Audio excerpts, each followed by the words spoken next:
On the front page of this week's edition, The Right Stuff, how development gets done in Over the Rhine.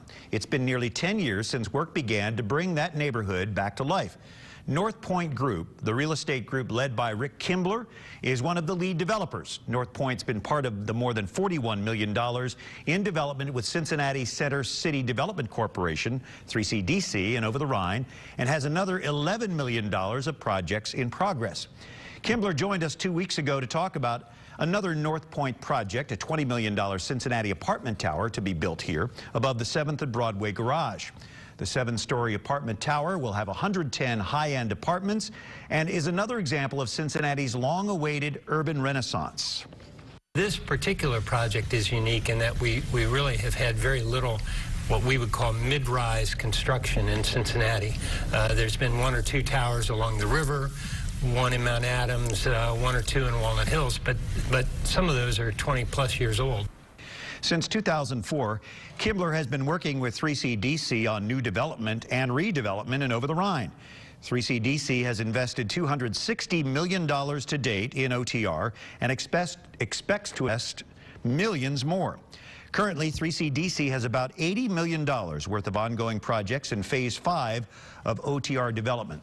That includes the $53.5 million Mercer Commons project at 13th and Vine that will bring 126 rental units and 28 condos to that neighborhood. Well, all the partners have been selected for Phase 5, but 3CDC is taking names and numbers for when they begin planning later phases. Business Courier editor Rob Dahlmeyer joins us to talk more about this. First of all, Rob, would you explain what 3CDC is and how it operates? Yes, 3CDC, when it was formed as a public-private corporation. So it was the city's idea to get somebody else other than city people involved to take advantage of new market tax credits. Also, corporate Cincinnati got involved, so that's where the money comes from. 3CDC's main job is to make sure that it is spent in the right way, and they have been brilliant over the last decade plus at making sure they make good management investments, and really what that comes down to is picking the right people.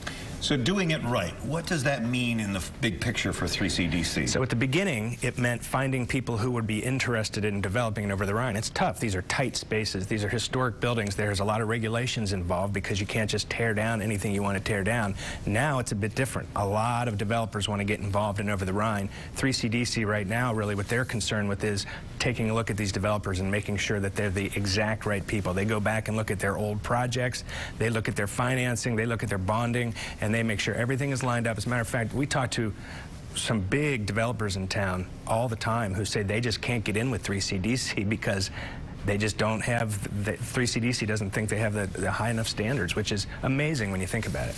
Well, they've gone with established builders, North Point, Urban Sites, Model Group. Are there opportunities, though, for others to get involved in this? Absolutely, and actually 3CDC really wants to get smaller, newer developers involved. But what's not going to happen is people aren't going to call the developer. 3CDC is not going to go out and call these developers. So what needs to happen is the developers need to get in touch with 3CDC and then have all their ducks in a row.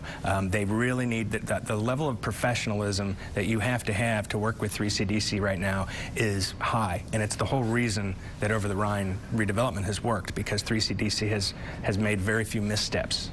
All right, the article is called The Right Stuff. We talked with 3CDC people in that article. They couldn't be here today, but thank you for filling in, Rob. We appreciate you very much.